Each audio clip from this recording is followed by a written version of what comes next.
لیکن بد اخلاق عورت کو طلاق دینے کی ترغیب ہے، کیسے طلاق دے دو، نہیں دو گے تو دعا قبول نہیں ہوگی.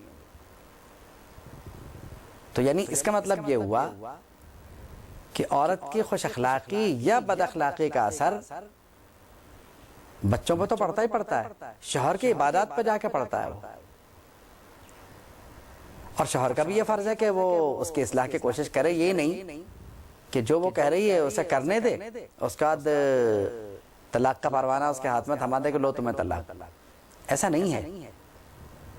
اس کی اصلاح نہ کرنے کا بھی وہ گناہگار ہوگا، اصلاح کرے.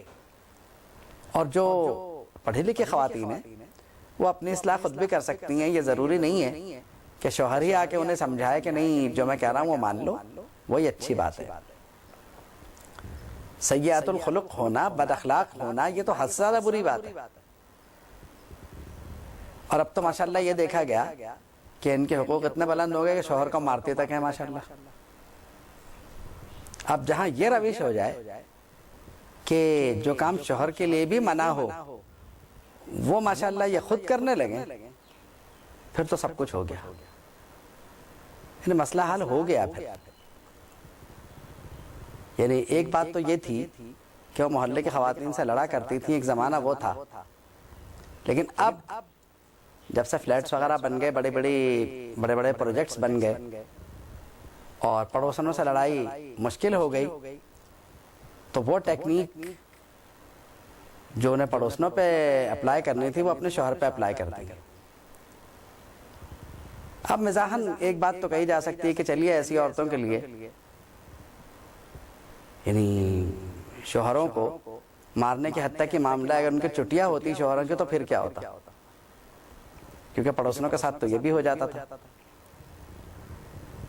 لیکن اس عمل کا اللہ کے انہیں جواب دینا پڑے گا. یہ تو حد سے بری بد اخلاقی، تو سیئات الخلق ہے. تو دیکھیں نا، لم یطلق ہا کا لفظ ہے اس میں کہ تا وقت ہے کہ اسے طلاق نہ دے دے. ثلاثۃ یدعون اللہ کا لفظ ہے حدیث شریف میں کہ 3 لوگ ایسے جو دعا کرتے ہیں فلا یستجب، تو ان کی دعا قبول نہیں ہوتی. ان میں سے ایک یہ ہے، تفسیر ابن کثیر کی روایت ہے. تو خواتین حزب پر مشتعل ہونے کی بجائے اپنے آپ پہ غور کریں کہ کہیں ایسا تو نہیں کہ ہم بھی ایسے ہیں، بیجا فرمائشیں پوری نہ ہو. تو بھی اکثر یہ کہا جاتا ہے کہ ہمارے ابا کے ہاں تو یہ تھا، تم ایسے نہیں ہو. تو اب وہ یہ کیوں نہیں سوچ رہے کہ وہ والد تھے اور یہ شوہر ہے؟ ہو سکتا ہے کہ دونوں کی انکم میں فرق ہو، ورنہ کون نہیں چاہتا کہ اپنے گھر والوں کی یا اپنی بیوی کی فرمائشیں پوری کرے. بعض کو عادت ہوتی ہے کہ صبح کا جوڑا پہن لیا تو شام میں اب نیا چاہیے. مطلب یہ نہیں کہ واقعی ایسا ہے، یعنی ہر تقریب کے لیے ایک نیا جوڑا، اور پھر وہ جوڑا جو ہے وہ قابل استعمال نہیں رہتا. تو اب یہ فضول خرچی ہے. اب شوہر اتنا خرچ کیسے پورا کرے؟ تو حدیث شریف کو غور سے پڑھیے اور یہ دیکھیے کہ آپ میں کہیں ایسی عادت تو نہیں ہے. دیکھیے آپ کے حقوق تو متعین ہوتے ہیں، لیکن کبھی معاشرے میں ایسا نہیں ہوتا کہ ایک کے صرف حقوق اور دوسرے کے صرف فرائض. دونوں کے حقوق بھی ہوتے ہیں، دونوں کے فرائض بھی ہوتے ہیں. یعنی اگر آپ یہ سوچ لیں کہ شوہر کے حقوق ہیں، وہ اپنی جاب سے آئے، اس کے بعد صرف وہ کرے جو میں کہہ رہی ہوں کیونکہ وہ میرے حقوق ہیں، تو اس کے بھی تو حقوق ہے آرام کرنا اور باقی چیزیں کرنا. یہ نہیں ہے کیا؟ ان لنفسک علیک حق، تیرے نفس کا بھی تجھ پہ حق ہے. آپ کا بھی حق ہے کہ آپ آرام کریں اور چیزیں دیکھیں. گھر میں اگر بچے شور کر رہے ہیں تو آپ شوہر سے یہ مطالبہ نہ کریں کہ ان کے لیے ملازمہ رکھیں. ملازموں کی نگرانی میں پلنے والے بچے عام طور پر اچھے اخلاق سے خالی ہوتے ہیں. ان کے اخلاق کی تربیت صرف ماں کی نگرانی میں ہی ہو سکتی ہے کیونکہ باپ موجود نہیں. اور ماں جتنا اچھا بچوں کے نیچر کو سمجھتی ہے باپ نہیں سمجھ پاتا. حالانکہ بچے تو دونوں کے ہی ہیں. آپ شوہر سے یہ کہنا کہ آپ تو بچوں کو وقت دیتے ہی نہیں، 12 گھنٹے تو وہ جاب کے سلسلے میں باہر ہے، وقت کب دے گا؟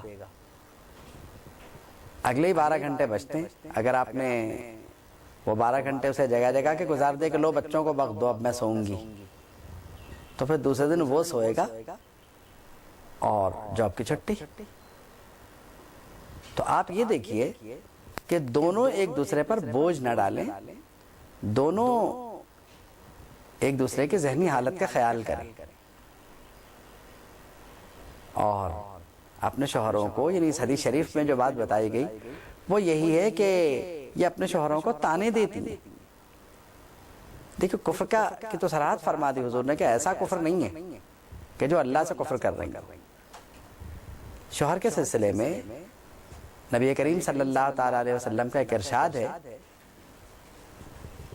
کہ اگر اللہ تعالیٰ کے علاوہ، نبی کریم صلی اللہ تعالی علیہ وسلم کا شوہر کے سلسلے میں ایک ارشاد ہے کہ اگر اللہ کے علاوہ کسی کو سجدہ جائز ہوتا تو میں عورت سے کہتا کہ وہ مرد کو سجدہ کرے۔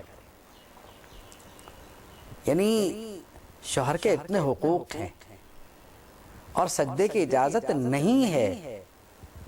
دیکھیے بات یہ ہے کہ کفران پر، یعنی تو طویل ترین گفتگو کا محتاج ہے، انشاءاللہ یہ طویل ترین گفتگو کا محتاج ہے معاملہ، اور انشاءاللہ اس پر طویل ترین گفتگو رہے گی اللہ نے چاہا تو۔